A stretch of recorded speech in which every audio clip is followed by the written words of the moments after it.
Good evening students. আচ্ছা, তোমরা আজকে আমি তোমাদেরকে দেখো, তোমরা আগে যে চ্যাপ্টার সেটা শেষ করেছো 1.2 আমরা করেছিলাম যে গসাগু লসাগু গুণনীয় গণিতকে অঙ্কগুলো। আজকে আমরা দেখো এখানে ভগ্নাংশ শিখবো, ঠিক আছে? তাহলে ভগ্নাংশ শেখার জন্য আমাদেরকে যেটা করতে হবে সেখানে হচ্ছে আমাদেরকে অনেক কিছু শিখতে হবে, যেমন মিশ্র ভগ্নাংশ, প্রকৃত ভগ্নাংশ, অপ্রকৃত ভগ্নাংশ, এই জিনিসগুলো শিখতে হবে। আচ্ছা চলো, তাহলে এখানে অনেক ছবি দেওয়া আছে, তার মধ্যে আমি তোমাদেরকে একটা এক্সাম্পল বই থেকে দেখাচ্ছি। দেখো এখানে বলছে যে কালকে ঝড়ে অনেক আম পড়েছে, এবার আমগুলোকে একটা ঝুড়িতে দেখো এখানে কুড়িয়ে রাখা হয়েছে, ঠিক আছে? এর মধ্যে আমরা এবার দেখবো যে কতগুলো অংশ ভালো আছে, কতগুলো এখানে মোট কতগুলো আম আছে। দেখো চারটে চারটে করে 12টা মোট আম আছে, 12টা, তাই তো? তাহলে কতগুলো আম আছে এখানে? এখানে দেখো মোট 4টে করে মোট 12টা আম আছে, ঠিক আছে? 12টা। এখানে বলছি 20 আনা আমের 1/3 অংশ পচে গেছে, তাহলে 1/3 অংশ পচেছে। ছবিতে আমের 1/3 অংশে লাল গোল দাগ দিই। বলছি ছবিতে আমের যে 1/3 অংশ আছে সেখানে তোমাদেরকে লাল একটা গোল দাগ দিতে বলেছে। আচ্ছা, তাহলে 1/3 অংশ মানে আমাদেরকে তাহলে করতে হবে যে 3 ভাগের 1 অংশ। তাহলে দেখো আমি যদি এখানে ভাগ করি 3টে ভাগ, তার 1 অংশ মানে হচ্ছে এতটা, তাই তো? তাহলে এতটা আম কি হয়েছে? এতটা আম হচ্ছে তোমাদের পচে গেছে। এরপরে দেখো বলছি যে তাই দেখছি যে পচে গেছে ছবির মোট আমের 1/3 অংশ মানে কতগুলো আম সেটা তোমাকে বার করতে হবে। তাহলে দেখো 3 ভাগের 1 অংশ মানে তো এই অংশটা পচে গেছে, মানে 1/3 অংশ। তাহলে কতগুলো আম হচ্ছে? তাহলে তোমাকে এখানে কি লিখতে হবে? তোমাকে এখানে লিখতে হবে 4টে আম, ঠিক আছে? তারপর আছে দেখো ছবিতে ভালো আম আছে ড্যাশ অংশ, আর ছবিতে ভালো আম তাহলে 1/3। ধরো আমি বলছি যে 1/3 যদি, তাহলে ধরো এই যে 1/3 যদি পচে যায়, তার মানে 3 ভাগের মধ্যে 1 ভাগ পচে গেছে, 1 ভাগ। তাহলে তোমরা একটু খেয়াল করে বলো তো, 3টা তো মোট, তাহলে 3 ভাগের মধ্যে যদি 1 ভাগ পচে যায় তাহলে ভালো নিশ্চয়ই 2 ভাগ আছে, তাই তো? তাহলে যদি 1 ভাগ যদি পচে যায় তাহলে ভালো কত আছে? ভালো হচ্ছে 2/3 অংশ। তাহলে আমাকে এখানে বলেছে দেখো যে ছবিতে ভালো আম আছে ড্যাশ বাই 3, তাহলে এখানে তোমাদেরকে লিখতে হবে 2/3 অংশ। তাহলে ছবিতে মোট আমের 2/3 অংশ মানে কতগুলো আম? দেখো তো 2/3 অংশ মানে কতগুলো? 1 2 3 4 5 6 7 8। তাহলে এখানে কতগুলো হচ্ছে? এখানে হচ্ছে 8টা, ঠিক আছে? বুঝতে পেরেছো?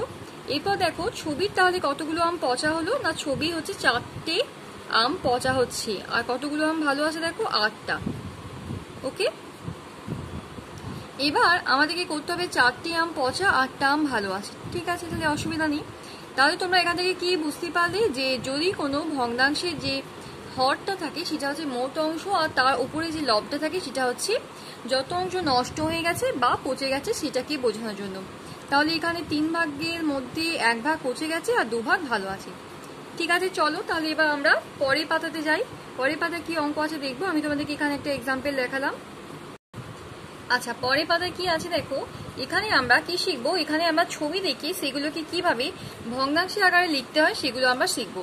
দেখো এখানে এই ছবিটা, এখানে একটা পুরো আছে, তাহলে একটা গোটা আছে বলে আমি লিখেছি 1, ঠিক আছে? মানে একটা হচ্ছে পুরোটা ভর্তি আছে। তার সঙ্গে এই যে ছবিটা দেখছো এটাকে মোট 4 ভাগে ভাগ করেছে, 1 2 3 4, তাহলে এর মাত্র 1 ভাগ ভর্তি আছে। তাহলে এটাকে ভগ্নাংশের আকারে কি করে লিখবে? একটা গোটা মানে 1 প্লাস এটা হচ্ছে 4 ভাগের 1 ভাগ, অর্থাৎ 1/4। তাহলে এটাকে আমি লিখতে পারি যে 1 পূর্ণ 1/4, তাই তো? মানে একটা হচ্ছে পূর্ণ আর 1/4। এরপরে এটাকে আমি কি করছি? এটা তো মিশ্র ভগ্নাংশ, এটাকে দেখো আমি করছি অপ্রকৃত ভগ্নাংশ। সেটা কি করব? দেখো 4 এর সঙ্গে 1 গুণ করলাম, 4 গুণিত 1 যুক্ত 1, অর্থাৎ এই একটাকে যোগ করলাম, দিয়ে হয়ে গেল 5/4। আচ্ছা চলো আমরা তাহলে কি করি, আমরা এইটা একটুখানি দেখে নিই, ঠিক আছে? দেখো আমি তোমাদেরকে খাতাতে ভালো করে বুঝিয়ে দিচ্ছি। এইখানে দেখো একটা পুরো আছে না, এখানে হচ্ছে এইটা দেখো পুরো আছে, এইটা পুরো আছে, তাহলে দুটো পুরো আছে, তাহলে 2 পূর্ণ আমি এখানে নিলাম। আর এইটা দেখো 2 ভাগে ভাগ করা আছে, 2 ভাগের মধ্যে 1 ভাগ, তাহলে 2 প্লাস 1/2 আমি লিখতে পারি, ঠিক আছে? তার মানে আমি এটাকে লিখতে পারি 2 পূর্ণ 1/2। এবার এটাকে যদি আমি মিশ্র থেকে, ধরো আমি মিশ্র থেকে তোমাদেরকে আমি এটাকে অপ্রকৃততে নিয়ে যাবো, তাহলে কি করে করবো? দেখো এই 2 এর সঙ্গে এই 2টা গুণ করবো, তাহলে 2 এর সঙ্গে 2 গুণ করলাম, গুণটা করার পরে এই যে একটা সেটাকে যোগ করতে হবে, অর্থাৎ এই দুটোকে গুণ করছি আর এইটাকে যোগ করছি। তলায় কিন্তু যেমন 2টা আছে হর হিসাবে, সেই হর হিসাবে এটা কিন্তু থেকেই যাবে। তাহলে এটা হবে 2 দুগুণে 4, 4-এর সঙ্গে 1 যোগ করলে কত হয়? 5 হয়। তাহলে 5/2। তাহলে তোমরা বুঝতে পারলে। আচ্ছা, পরের ছবিটা দেখো আরেকটা। এখানে দেখো, এখানেও দুটো পূর্ণ আছে, তাহলে 2 পূর্ণ। আর এখানে দেখো ভালো করে, এখানে এবার কি দেখো, এই ছবিটাকে মোট কত ভাগে ভাগ করছে। একটা কথা সবসময় মনে রাখবে, হর মানে হচ্ছে যে কোনো একটা ছবিকে, মানে হরের, ধরো যদি আমি এটাকে বলি লব বাই হর, আমি যদি এখানে লব বাই হর বলি, তাহলে হরটা হচ্ছে সবসময় মোট অংশ, তাই তো? মোট মানে মোট কতগুলো ভাগে ভাগ করছে। তাহলে আমাকে এখানে হরটা কি দেখতে হবে? দেখতে হবে যে মোট কতগুলো ভাগে ভাগ আছে, ঠিক আছে? মোট কতগুলো ভাগে ভাগ করা হয়েছে, ঠিক আছে? তাহলে আমাকে দেখতে হবে মোট কতগুলো ভাগে ভাগ করা হয়েছে হরটা। হরটা দেখো তো, এখানে 1 2 3 4 5 6, তাহলে 6টা ভাগে। তাহলে আমি এখানে লিখবো যে 2 প্লাস মানে দুটো যে পূর্ণ, আর তার মধ্যে 1 ভাগ রং করা হয়েছে, তাহলে 1/6। তাহলে এটাকে বলতে পারি 2 পূর্ণ 1 6। এবার এটাকে যদি পূর্ণ ভাঙি তাহলে কি হবে? 6 গুণিত 2 যুক্ত 1/6, মানে হবে 6 দুগুণে 12 আর 1 13, 13/6। তাহলে বুঝতে পেরেছো অঙ্কটা? আচ্ছা, এবার তারপরে দেখো তোমাদের বইয়ে কি রয়েছে, দেখো দেখি চলো। তারপরে এখানে তোমাদের রয়েছে যেটা, সেটা হচ্ছে যে তোমাদের এখানে প্রথমে দেখো মিশ্র থেকে তোমরা অপ্রকৃত গেলে, এখানে আবার অপ্রকৃত থেকে কিভাবে মিশ্র যেতে হয় সেটা তোমাদের শেখানো আছে, ঠিক আছে? তাহলে দেখো এখানে 12/5 কিভাবে আমরা করব। এখানে একটা 12/5 আছে, তারপর 20/6, 11/4। দেখো কি করেছে, এখানে 12কে 5 দিয়ে ভাগ করেছে, 5 দুগুণে 10, 2 হচ্ছে ভাগশেষ। তাহলে এখানে কি হবে? এই যে 2টা ভাগফল, তাহলে এইটা হয়ে যাবে পূর্ণ, অর্থাৎ দুটো পূর্ণ, আর পড়ে থাকছে 2, মানে এইটা তো পড়ে থাকছে, তাহলে 2/5। চলো তাহলে আমরা এটাকে খাতায় দেখে নিই। এই যে পরেরটা দেখো, এইটা আর এইটা। প্রথমে আছে 20/6। চলো তাহলে 20/6টা কিভাবে করতে হবে আমরা দেখি। দেখো 20/6 এটাকে কিভাবে করব। আমি 6 দিয়ে 20কে ভাগ করব, তাহলে 6 দুগুণে 12, 6 3 18। এখানে 2 ভাগশেষ হচ্ছে, তাই তো? কত ভাগশেষ? 2। তাহলে এটাকে আমি ভগ্নাংশের আকারে কি করে লিখবো? যেটা ভাগফল হবে সেটা হচ্ছে পূর্ণ, 3 পূর্ণ, যেটা ভাগশেষ 2/6, ঠিক আছে? তাহলে দেখো তুমি এটাকে যদি প্রমাণ করতে চাও, দেখি তো যে এইটা সমান এটা হয় নাকি। দেখো হয়ে যাবে, 6 এর সঙ্গে 3 গুণ করো, 6 3 18, তার সঙ্গে 2 যোগ 20, তাহলে 20/6। তাহলে বুঝতে পেরেছো তোমরা? আরেকটা কি আছে দেখো, আরেকটা আছে যে 11/4। চলো তাহলে 11/4টা করে দেখি কি আছে। 11/4টা দেখো, আমি যদি ভাগ করি তাহলে 4 দুগুণে 8, 4 3 12, 2 এ 8 আমি বসালাম, তাহলে 8 কত 11, 9 10 11, 3 দিতে 11। আচ্ছা, তাহলে 3, তাহলে এখানে হয়ে যাবে 2 পূর্ণ 3/4, তাহলে এইটা হয়ে যাবে তোমাদের অ্যান্সার। তাহলে বুঝতে পেরেছো কিভাবে করতে হবে? তাহলে দেখো তোমরা এখানে দুটো জিনিস শিখলে, দুটো জিনিস, ঠিক আছে? কি কি শিখলে দেখো তোমরা। আচ্ছা, তাহলে তোমরা এখানে দুটো জিনিস শিখলে। কি কি বলো তো? তোমরা একটা শিখলে, সেটা হচ্ছে যে তোমরা শিখেছো মিশ্র থেকে, তোমরা হচ্ছে যেটা শিখেছো সেটা হচ্ছে যে মিশ্র থেকে একটা হচ্ছে অপ্রকৃত ভগ্নাংশ করা শিখেছো, তাই তো? একটা শিখলে এই যে এইটা। আর একটা যেটা শিখলে সেটা হচ্ছে যে তোমাদের এই যে এইটা যেটা শিখলে যে 20/6 আছে, এটা অপ্রকৃত, তো এখান থেকে মিশ্র করলে, তার মানে অপ্রকৃত থেকে তোমরা মিশ্র ভগ্নাংশ শিখলে, তাই তো? আচ্ছা, এবার তোমরা দেখো ভিডিওটা কিন্তু অবশ্যই পুরোটা দেখবে, ঠিক আছে?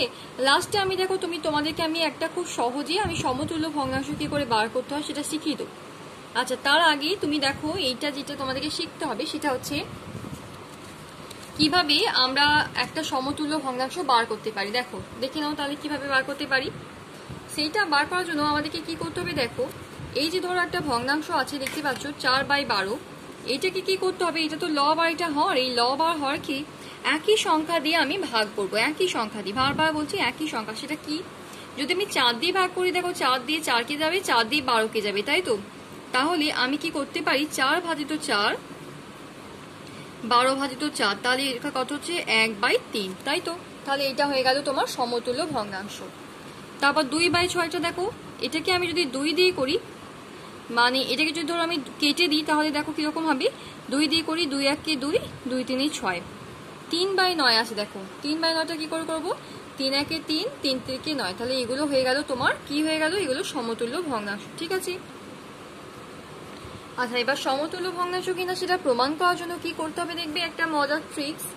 আচ্ছা এখানে ধরো আমি তোমাদেরকে বলছি সেটা কিভাবে করবে। ধরো একটা ভগ্নাংশ আছে, তোমরা এখানে কোনাকুনি ক্রস মাল্টিপ্লাই করবে। ঠিক আছে, তাহলে 2 এর সঙ্গে যদি 15 গুণ করো তাহলে কত আসবে, 30। তোমাদের বইতে যদিও এভাবেই দেওয়া আছে।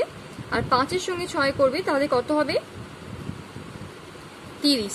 দুটো যদি এক হয় তাহলে তোমাদেরকে এটা বলতে পারবে যে এরা হচ্ছে সমতুল্য ভগ্নাংশ। ঠিক আছে, সমতুল্য ভগ্নাংশ। তাহলে বুঝতে পেরেছো তোমরা আমি কি বললাম। আচ্ছা আজকে তাহলে তোমাদেরকে আমি মিশ্র ভগ্নাংশ, অপ্রকৃত ভগ্নাংশ কিভাবে পরিবর্তন করতে হয়, সমতুল্য ভগ্নাংশে আমি তোমাদেরকে ধারণা আজকে আমি বোঝালাম। পরদিনকে আমি তোমাদের অনুশীলনী শুরু করব। ঠিক আছে, তাহলে তোমরা ভালো থেকো আর অবশ্যই ভিডিওটা পুরোটা দেখবে আর আমাকে কমেন্ট করে জানাবে যদি কোনো অসুবিধা হয়। ওকে, বাই।